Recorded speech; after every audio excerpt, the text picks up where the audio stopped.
ভর্তার শাক রান্না করার জন্য আমি এখানে এক আটি বতুয়ার কিংবা বৈত্যার শাক নিয়েছি। তো শাকটাকে আমি পাতা এবং নরম ডাঁটাগুলো নিয়ে নিয়েছি এবং খুব ভালোভাবে ক্লিন করে নিয়েছি। তো এখন এখানে একটা প্যান নিয়েছি, প্যানের মধ্যে সবগুলো শাক দিয়ে দিলাম। আমি প্রথমে শাকটাকে একটু সেদ্ধ করে নিব, এরপর লবণ দিয়ে দিচ্ছি।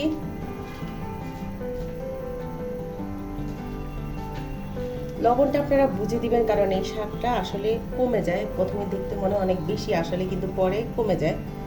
তো এই পর্যায়ে আমি এখন ঢাকনা দিয়ে দিচ্ছি, শাকটা সেদ্ধ হওয়া পর্যন্ত অপেক্ষা করব।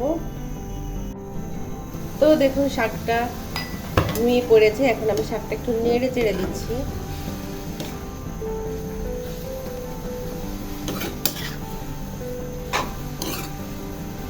তো নেড়ে চেড়ে মিশিয়ে দেওয়ার পরে আবার ঢাকনা দিয়ে দিচ্ছি, পানিটা শুকিয়ে আসা পর্যন্ত, আবার শাকটা সেদ্ধ হওয়া পর্যন্ত অপেক্ষা করব।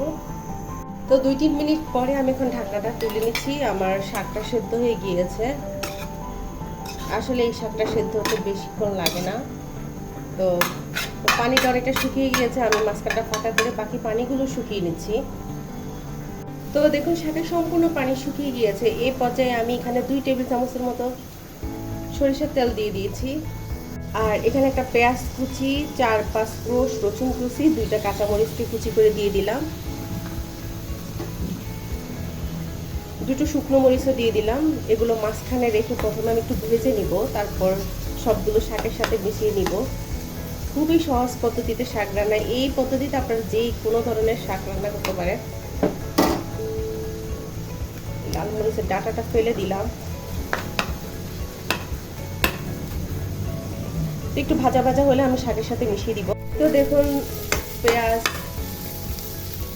কাঁচামরিচ, রসুন সব ভাজা ভাজা হয়ে গেছে। এখন আমি শাকের সাথে সবগুলো উপকরণ খুব ভালোভাবে মিশিয়ে দিচ্ছি।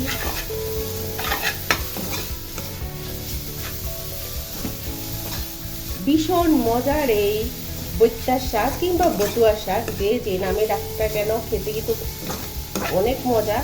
আপনারা অবশ্যই এই প্রসেসে এই শাকটা ভাজি করে নেবেন। তো ভিডিওটি ভালো লাগলে অবশ্যই একটা লাইক দিবেন আর আমার চ্যানেলটিকে সাবস্ক্রাইব করবেন। আজ তাহলে এই পর্যন্ত, সবাই ভালো থাকবেন, আল্লাহ হাফেজ।